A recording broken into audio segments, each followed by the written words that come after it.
আজকে বিশ্ব ধূমপান মুক্ত দিবস। বাংলাদেশে ধূমপানের চেয়ে বেশি সমস্যা হলো মাদক।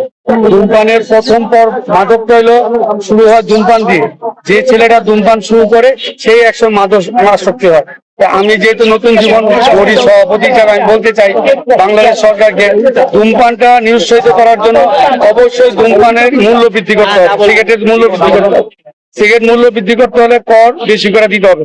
আমরা আগামীতে সংসদে যেমন করের একটা সংসদে আসবে, সেখানে যদি ধূমপানের সিগারেটের উপর কর বৃদ্ধি করা হয়।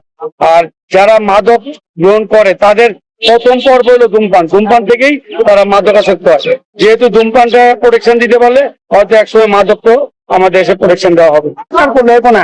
এটা আমাদের জনগণেরই করতে হবে, প্রতিরোধ করতে হবে। সরকারের এখন আমাদের জনগণের এলাকা ভিত্তিক ধূমপানে যে যেমন আছে কি কয় গাঁজা, ইয়াবা, এগুলো যদি আমাদের দেশের লোক যদি প্রতিবাদ করে তাহলে দেশ ঠিক থাকবো না, এলাকায় অটোমেটিক দেশে ঠিক হয়ে যাবে। আমার সরকারও তো দেবে না, আমাকে নিজে করবো যে সিগারেট ফিগারেট এগুলি কোম্পানি এগুলি প্রচুর দোকান থেকে যদি এগুলি কোম্পানি দোকান ঢাকায় কোম্পানি যদি ঢুকতে না দেওয়া হয়, তাহলে সরকারের কাছে রাখলেন, আমার কাছে জনগণের চাওয়া। খালি যুব সমাজ না, খালি নারীরাও শুধু দেখায় এই দোকান, নারীরাও মনে করে দোকান ইয়ে আছে, আসক্ত আছে, কাজিনার সাথে আছে, সব দিকে বিয়াবা সহ। বৈজ্ঞানিক কোনো কিছু বলতে পারে না যে তামাকের কারণে সামান্যতম উপকার হয়। সেই তামাক এমন ক্ষতি করে যে আমাদের দেশে প্রতি বছর প্রায় 2 লক্ষ মানুষ তামাকজনিত রোগে আক্রান্ত হয়, মারা যায়, এবং প্রায় 4 লক্ষ মানুষ পঙ্গু হয়ে যাচ্ছে এই তামাকজনিত রোগের কারণে। শুধু তামাকজনিত কারণে আমার স্বাস্থ্যের ক্ষতি হচ্ছে না, আমার অর্থনীতির ক্ষতি হচ্ছে, আমার পরিবেশের ক্ষতি হচ্ছে। যার কারণে আমাদের বিগত সরকার 2005 সালে আমাদের তামাক নিয়ন্ত্রণের একটা আইন করে, এই তামাক নিয়ন্ত্রণ করার জন্য। এবং শুধু আইন করে ক্ষান্ত হয়নি, আমাদের বিভিন্ন মন্ত্রণালয় তামাক নিয়ন্ত্রণের জন্য বিভিন্ন পদক্ষেপ গ্রহণ করেছে। স্থানীয় সরকার প্রতিষ্ঠান মন্ত্রণালয়, স্বাস্থ্য মন্ত্রণালয়, রেলওয়ে মন্ত্রণালয়, বিভিন্ন মন্ত্রণালয় তামাক নিয়ন্ত্রণের জন্য প্রচেষ্টা চালিয়ে যাচ্ছেন। সেই হিসাবে আমাদের শুধু তামাক নিয়ন্ত্রণ না, আমাদের বন্ধ করতে হবে। যার কারণে আমাদের কিন্তু একটা WHO এর একটা একটা নীতিমালা আছে, সেখানে সবচেয়ে তামাক নিয়ন্ত্রণের সবচেয়ে বড় মাধ্যম হচ্ছে ট্যাক্স। কারণ বিভিন্ন দেশে ট্যাক্স আরোপ করে তামাক নিয়ন্ত্রণ করা সম্ভব হয়েছে। তা আমাদের বাংলাদেশে এই যে ট্যাক্স যদি উচ্চ হারে আরোপ করা যায়, তাহলে আমাদের যে গরিব নিম্নবিত্ত মানুষ যারা তামাক সেবন করে, এরা কিন্তু তামাক সেবন করতে পারবে না।